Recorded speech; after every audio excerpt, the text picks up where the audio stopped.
Well, here we go, ladies and gentlemen. Day 500 of the Sherwin alumina lockout. Day 500. Okay, back to you, Tommy boy. I gave you a break last week. Hey, you know, I need to talk to you about, I don't even know if you're, well, I know you don't know. You're so completely, totally freaking ignorant of the whole fact of what's going on in this plant.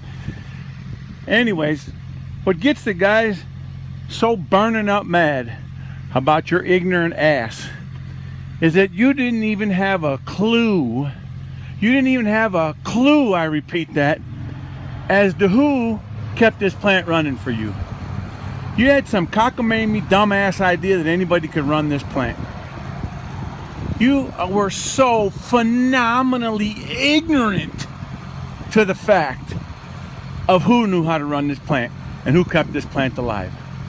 It's just phenomenal. I didn't think there could be that much stupidity on the earth, but there is. There is. Now, do you have any idea when this plant would go down in the middle of the night, belt line would go down, calciner go down, who they came to get it back online? They didn't come get your dumb ass. They didn't come get you because you wouldn't know what the hell to do. They came and got us hourly men. They came and got us. And we got out there and we started putting our heads together and we'd come up with some off-the-wall shit to get that plant back online. And 95% of the time, that off-the-wall shit we came up with ended up being the new fix that we left it that way because it was a good deal. We didn't get no engineer out in the middle of the night to come out there and tell us what to do, waste a bunch of time. We got our ass out there and we figured out what the hell we needed to do and we did it. And we did it there, Tommy boy.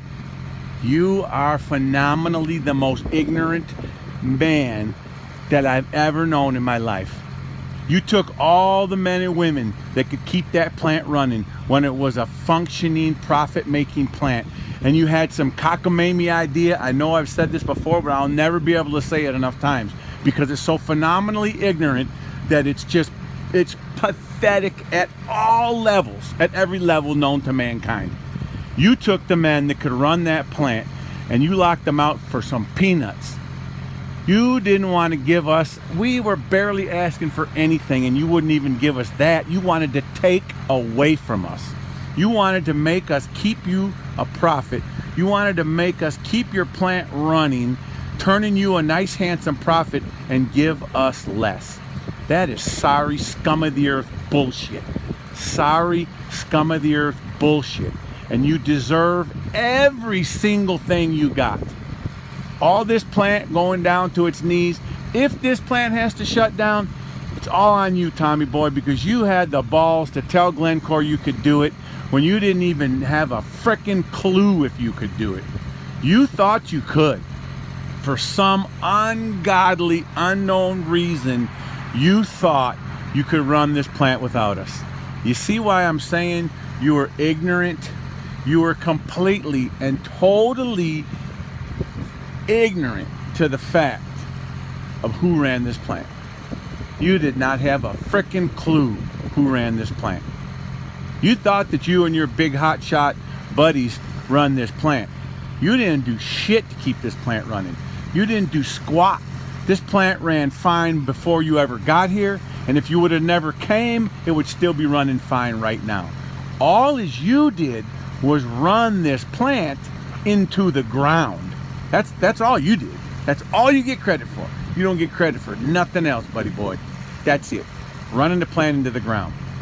The men and women that are locked out of this plant on a weekly basis, sometime on a daily basis, we would come up with shit on the fly how to get that plant back up and running. All the departments, 30 area, raw materials, 50 area, 45, 33, every area had phenomenal men and women that knew how to keep that plant running. And when it went down, they got their shit together and they got it back up and running time and time and time again.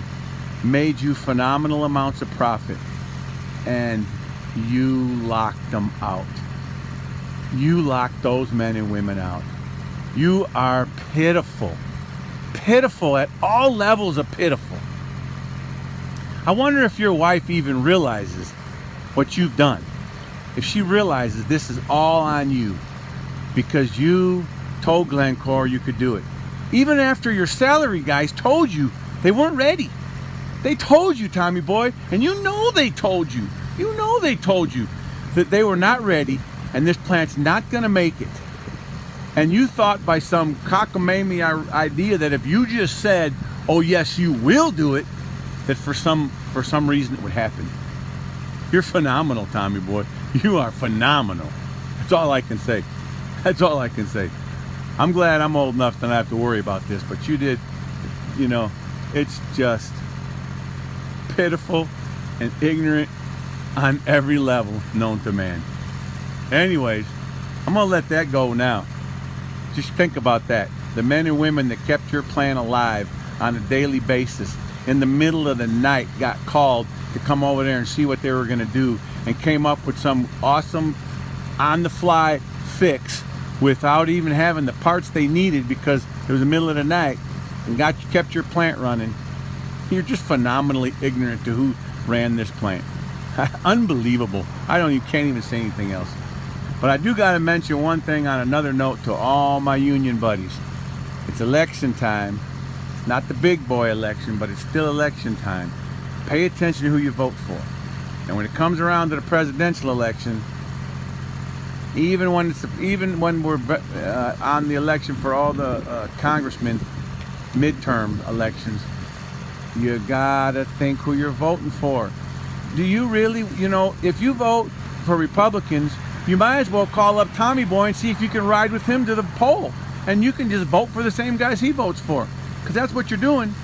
Just call up Tommy Boy and see if he'll get that big badass Suburban and that chauffeur he's got and take y'all right down to the voting polls. Y'all can vote together. Just right in line. Because you're all going to be voting for the exact same guys if you vote Republican. I'm telling you right now, ladies and gentlemen, you gotta wake up to who you're voting for, especially if you got kids or grandkids, because they ain't gonna have shit. They ain't gonna have no place to work for a decent living unless you send them to college and make them come out to be doctors and lawyers, because if they're working the labor force, they're gonna get screwed. We got to turn this country around. They talked about all the time, you keep on hearing, we're going to take our country back. We're going to take our country back. Well, you're damn right we're going to take it back. We're going to take it back from the corporations. We're tired of letting the corporations run this country. Excuse my language. We are not going to let the corporations run this country anymore. We, the people, need to run this country. The Republicans are handing it over to the corporations. And you know it. You just don't want to admit it. So quit worrying about some poor sorry sap that's on unemployment and that's out there getting some food stamps and he's too lazy to go get a job. Forget about him. Start worrying about the corporations that are on corporate welfare taking billions of dollars off our budget. That's what you need to worry about. Anyways, and I said it last time, I'll say it again.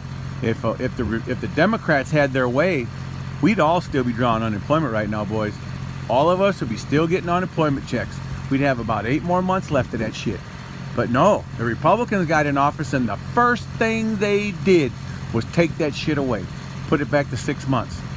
So think about that. Think about that. Anyways, I'm gonna let it go. Till my next post. Y'all take care.